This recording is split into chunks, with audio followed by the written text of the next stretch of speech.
अक्सर जो हमारी इच्छा होती है वो धनी बनने की, ज़्यादा पैसा कमाने की, घर मकान खड़े करने की, इज्जत शोहरत के साथ ही व्यापार करने की। लेकिन बनारस का एक ऐसा व्यापारी है जिसने खुद तो अपनी जान दी, लेकिन इसके अलावा पूरे परिवार की लाशें बिछा दी। नमस्कार, मेरा नाम है दिव्यांशु और आप देख रहे हैं क्राइम कथा का एक और एपिसोड।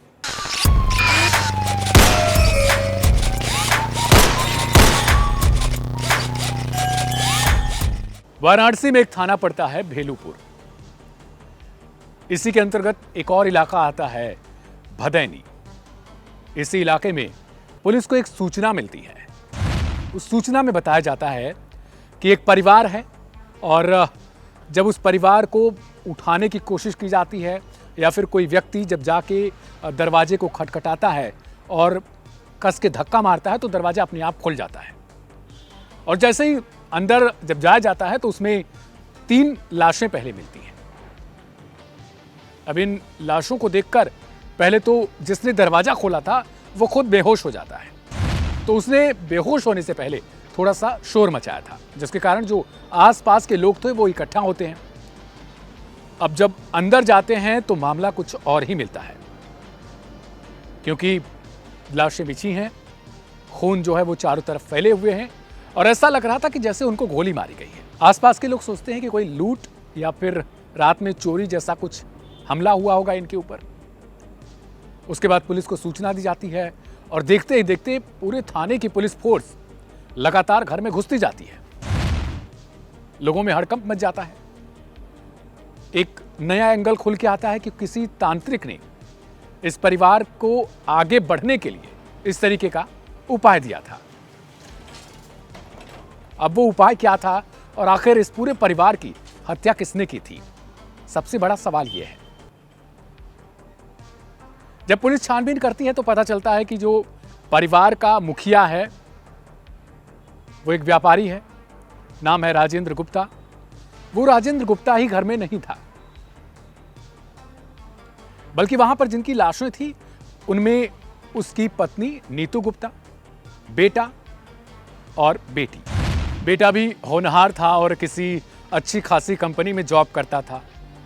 पता चला कि बेटा दिवाली के लिए घर पर आया हुआ था और दिवाली की छुट्टी के बाद अब वो कंपनी शिफ्ट होने वाला था। जब मुखिया नहीं मिलता है तो पुलिस को पूरा शक हो जाता है कि ये मर्डर इसी व्यक्ति ने किया है।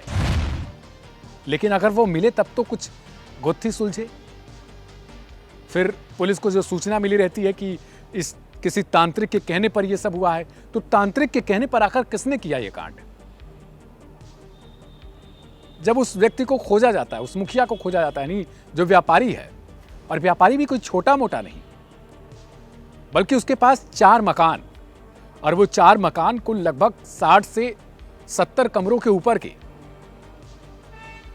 2 मकान ऐसे थे जो 20 से 30 कमरों वाले थे और जो बाकी के 2 मकान थे वो 60 से 70 कमरों वाले थे। अब जब पुलिस ने इन सारी डिटेल को खंगाला तो पता चला कि इन 4 मकान का अगर किराया ढूंढा जाए तो वो तकरीबन 4 लाख रुपए के आसपास बैठ रहा है। शराब का जो है कारोबार भी था इस व्यापारी का।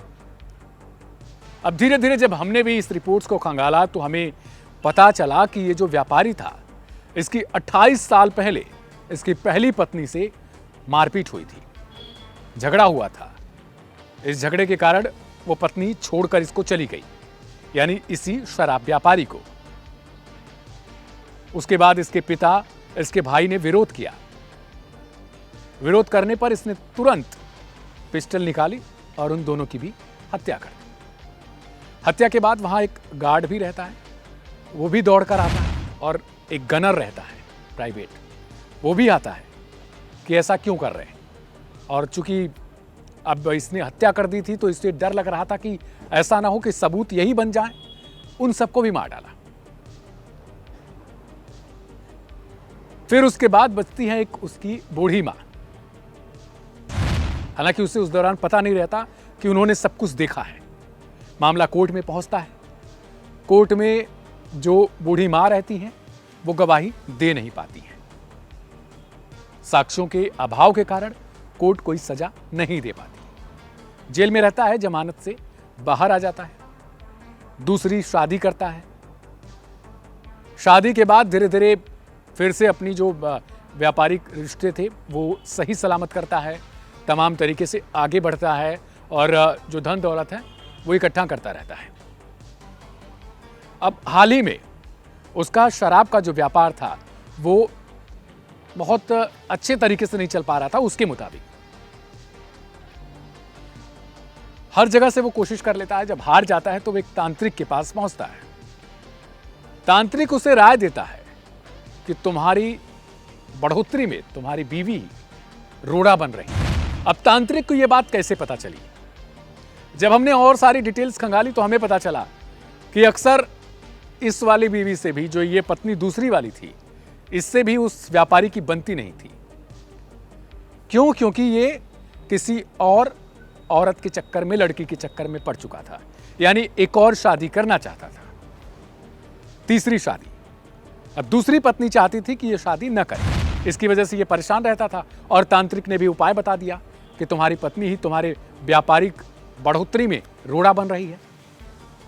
दिवाली की छुट्टी थी, यह भी अपने परिवार से 1-1.5 साल से सभी तरीके के जो है रिश्ते वो खत्म कर चुका था, लेकिन इसी दिवाली में वो अपने घर लौटता है।